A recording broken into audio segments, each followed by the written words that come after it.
મેયરશ્રી અથવા કમિશનરશ્રી અર્જન્ટ દરખાસ્ત રજૂ કરે તેવી પૂરેપૂરી શક્યતા છે। જીપીએમસી એક્ટની જોગવાઈ અનુસાર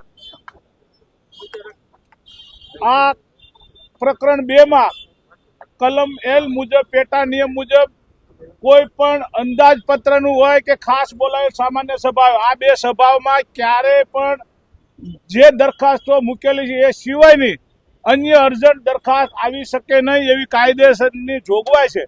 તેમ છતાં રાજકોટના અભિમાની અને બેજવાબદાર શાસકો જ્યારે આમાં ગેરકાયદેસર રીતે કરશે તો એની સામે ન્યાયિક કાર્યવાહી કરવા માટે હું રાજકોટના મેયરને રૂબરૂ જઈ અને આ પત્ર પાઠવું છું કે આગામી દિવસમાં મારે કાર્યવાહી કરવી ત્યારે એની સમક્ષ આ પત્ર મારી પાસે હોય તો એવિડન્સ રહે। એટલે માટે રાજકોટના પ્રથમ નાગરિકને અને રાજકોટના અધ્યક્ષને હું વિનંતી કરવા જઈ રહ્યો છું, આવી કોઈ પણ દરખાસ્ત આવવી જોઈએ નહીં। જે દરખાસ્ત હાલ પૂરતી કોઈ મને પાકી માહિતી નથી, પરંતુ જાણવા મળ્યા મુજબ, પ્રેસના માધ્યમથી જાણવા મળ્યા મુજબ કોઈ બિલ્ડરોને ખટાવવા માટેની દરખાસ્ત છે એવું જાણવા મળ્યું છે। હા, એ બની શકે છે, કારણ કે રાજકોટના અંદરના ભાજપના જે અત્યારે કહેવાય ને શબ્દ ન નીકળે એવા અંદરોઅંદરની લડાઈ થઈ રહી છે। એ લડાઈમાં રાજકોટના મેયર આનું ફરીવાર એકવાર હાથો ન બને એના માટે રાજકોટના મેયરને ચેતવવા પણ જઈ રહ્યો છું। એ તો આપને પણ ખબર છે, મને પણ ખબર છે, ગુજરાતની અને રાજકોટની પ્રજાને પણ ખબર છે, ભ્રષ્ટાચાર માજા મૂકી દે, ભ્રષ્ટાચાર કરવા સિવાય રાજકોટના આ લોકો કંઈ કરતા નથી। જાતા ચેરમેન સાહેબને કંઈક સૂજ્યું છે એટલે વળી પાછું નવું ઊભું કરી અને આ લાવ્યા છે। અને રાજકોટના બીજી એક તમને જાહેરાત કરી દઉં, આજથી તમે બધા પંચવટી સોસાયટી શેરી નંબર 2 બગીચાની બાજુમાં ચાલતું બાંધકામ, જે રાજકોટના સ્ટેન્ડિંગ કમિટીના ચેરમેનના બંગલાનું બાંધકામ છે, તમે જોવા જજો। આના એટીપી એના વોર્ડના 8 નંબર વોર્ડના એટીપીને પૂછજો। માર્જિનમાં બાંધકામ થઈ રહ્યું છે અને પોર્સમાં પણ બાંધકામ થઈ રહ્યું છે, જે ટાઉન પ્લાનિંગ એક્ટની વિરુદ્ધ છે। એ બાંધકામ પણ અટકાવવું જોઈએ। એના માટે અત્યારે રાજકોટના કોર્પોરેશનના કમિશનરને મેં પત્ર ઇનવર્ટ ફરિયાદનો કરાવ્યો છે।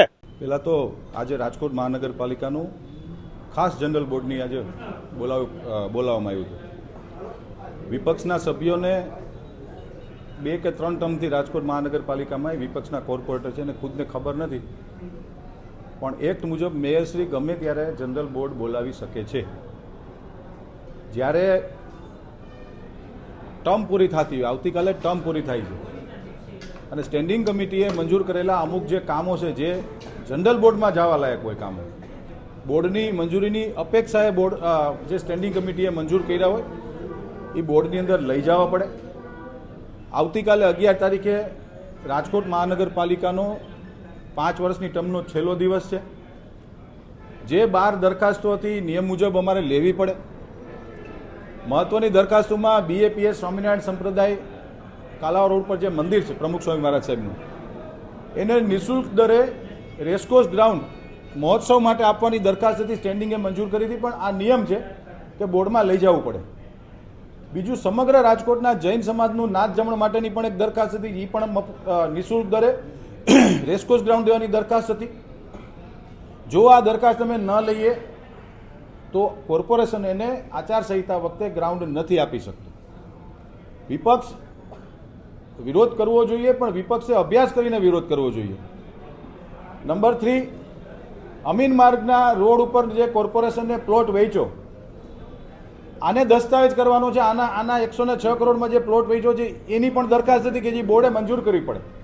જ્યારે મહાનગરપાલિકા કોઈ પણ પ્રાઇવેટ ઓપ્શન જ્યારે કરતું હોય છે અને પ્રાઇવેટ બિલ્ડર પ્લોટ લે છે, ત્યારે આ BPMC એક્ટ ને GPMC એક્ટની પ્રણાલી મુજબ બોર્ડમાં મંજૂર કરવું પડતું। પણ વિપક્ષ સ્વાભાવિક છે, પણ દુઃખ એ વાતનું છે કે અભ્યાસ વગર જીકમજીક કરે છે।